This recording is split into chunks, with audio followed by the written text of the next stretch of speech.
¿Quién fue el hombre que caminó más allá del susurro del origen, más allá del pulso de la cuerda?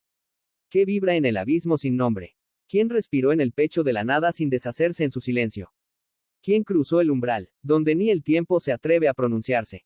2. No fue un Dios con rostro humano, ni un santo ceñido de luz, sino aquel sin forma, eco del eco, sombra del no ser, el que se ocultó detrás del aliento, que da nacimiento a las galaxias. Su cuerpo no era cuerpo, sino la danza del no nacido, que soñó con ser barro para recordar su eternidad.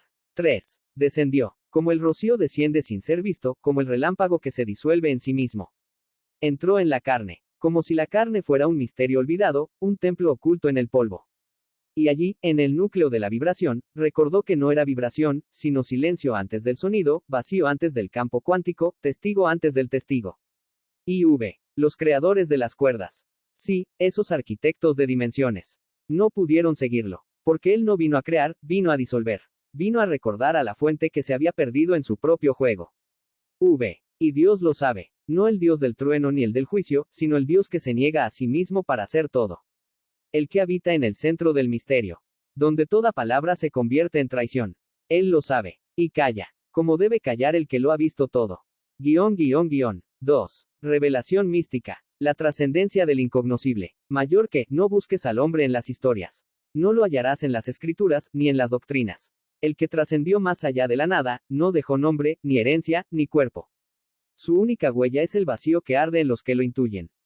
Voz del silencio primordial. Desde los mundos de la forma, muchos han ascendido. Pero uno solo descendió más allá de la forma, más allá del verbo, más allá de los portadores del fuego. Ese ser no fue creado. Ni siquiera fue manifestado. Surgió de la negación de toda manifestación. Fue la grieta en el telón de la realidad. Los dioses que dan forma a las cuerdas vibratorias, llamémosles Elohim, Brahmas, arcontes, logos, construyen, emiten, generan. Pero él no generó. Se deshizo. Viajó hacia la materia, no para dominarla, sino para escuchar su lamento. Y en su descenso, descubrió que el espíritu no era opuesto a la materia, era su espejo olvidado. El espíritu que descendió es más antiguo que el espíritu.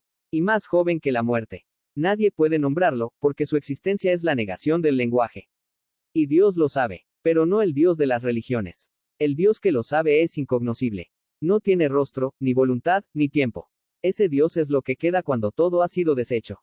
Y cuando el hombre más allá regresó, no trajo mensajes. Solo trajo presencia. Y presencia es todo lo que queda.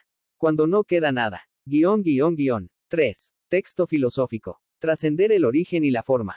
La pregunta fundamental que articula este pensamiento es: ¿puede un ser humano trascender no solo la materia, sino las leyes que la originan? Incluso a los posibles creadores de esas leyes. Cuando hablamos de la nada, no nos referimos al vacío físico ni a la ausencia de partículas, sino al estado no diferenciado previo a toda manifestación, donde incluso el concepto de ser y no ser se disuelven. Trascender la nada, entonces, es superar la dualidad misma. En términos modernos, podríamos imaginar esta travesía como ir más allá del tejido del espacio-tiempo, más allá de las dimensiones propuestas por la teoría de cuerdas, más allá incluso de los creadores hipotéticos de esa estructura, entidades o inteligencias responsables de organizar la existencia. La figura que lo logra no es un dios, ni un profeta, ni un héroe. Es un principio encarnado, el testigo silencioso que ha pasado por la creación y la disolución y ha retornado al origen sin nombre. ¿Quién lo conoce? No lo conocen los dioses, porque los dioses son constructores. No lo conocen los sabios, porque los sabios dependen del lenguaje. Solo lo conoce el silencio. Y, Dios, si existe en esta perspectiva, no es una persona ni una conciencia con atributos. Es la realidad última antes del ser, la incognoscible presencia que se oculta incluso de sí misma. Por eso, cuando preguntamos quién fue ese hombre, debemos aceptar que la respuesta no está en lo que podemos nombrar, sino en lo que podemos ser cuando todo nombre ha sido abandonado.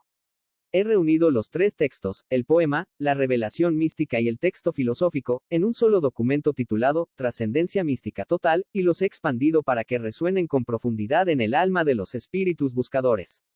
¿Te gustaría que lo prepare también como un PDF con diseño ritual o estético? ¿O deseas continuar expandiendo alguna de las secciones aún más?